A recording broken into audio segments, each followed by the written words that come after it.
little boy lost. Naught loves another as itself, nor venerates another so, nor is it possible to thwart a greater thing than itself to know. Good Father, how can I love you or any of my brothers more? I love you like the little bird that picks up crumbs around the door. The priest sat by and heard the child. In trembling zeal he seized his hair. He led him by his little coat, and all admired the priestly care. And standing on the altar high, "Lo, what a fiend is here," said he, "one who sets reason up the judge of our most holy mystery." The weeping child could not be heard. The weeping parents wept in vain. They stripped him to his little shirt and bound him in an iron chain, and burned him in a holy place where many had been burnt before. The weeping parents wept in vain. Are such things done without mention?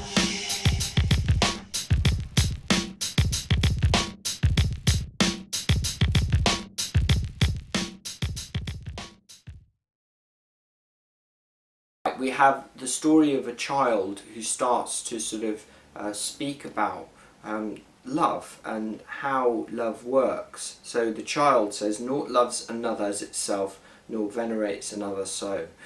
So you can never, the child sort of speaking honestly, saying, you know, no one sort of loves another person as much as themselves, or venerates or respects in a kind of religious way other people in the same way they venerate themselves. Nor is it possible to thought a greater than itself to know. You can't know anything more than yourself, the child is saying. And Father, how can I love you or any of my brothers more?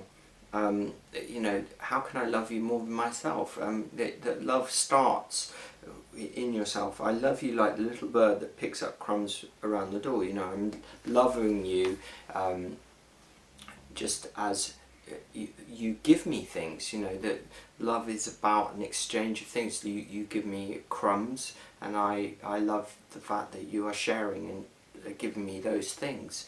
So I'm like a bird picking up your crumbs. You know, that love is a form of exchange. But the priest hates the child for saying this, because the child is beginning to question authority, isn't he? He's saying that love comes from within yourself. And the priest grabs the child in trembling zeal, you know, zeal meaning religious sort of enthusiasm. He seized his hair, he led him by his little coat, and all admired the priestly care. Everyone sort of admires the priest for correcting something that is perceived to be wrong. Remember, we're talking here about the world that's the world of the garden of love, where of rules and regulations, where you have to obey the sort of rules and regulations of the Bible. This is the world of the human abstract, a world of mutual fear, that you need to be fearful and obey authority and believe in authority and not believe in yourself. And he says, what a fiend is here, you know, what a devil is here, one who sets up for judge our most holy mystery, that you're judging the sort of mysterious ways of God, and that could never be and should never be done. We can never question God. We must have faith. The child is not heard or listened to. The weeping parents, who are very upset about this behaviour, they strip into his little shirt and bind him in an iron chain. I think perhaps you know, they may be literally punishing him, but also the iron chain is the mind-forged manacles of London, isn't it? It's the idea that, you know, they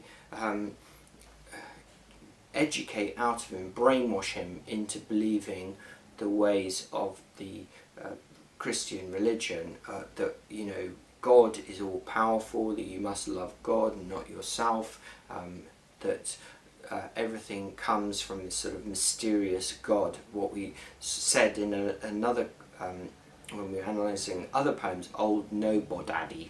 An Old Nobodaddy is this sort of God in the skies. So they try and educate him to believe in that. And they burned him in a holy place where many have been burned before. You know, they extinguish his personality, they extinguish all of his original thoughts, they burn him, don't they? And they replace them with these sort of religious rules and regulations. The weeping parents wept in vain. And then he asks this question, are such things done on Albion Shore? You know, such things done, Albion meaning England, why are they done? You know, we've got everything the wrong way around. We're destroying children's natural creativity and thought processes, and filling their brains with this sort of religious and wicked nonsense. The little boy lost. Naught loves another as itself, nor venerates another.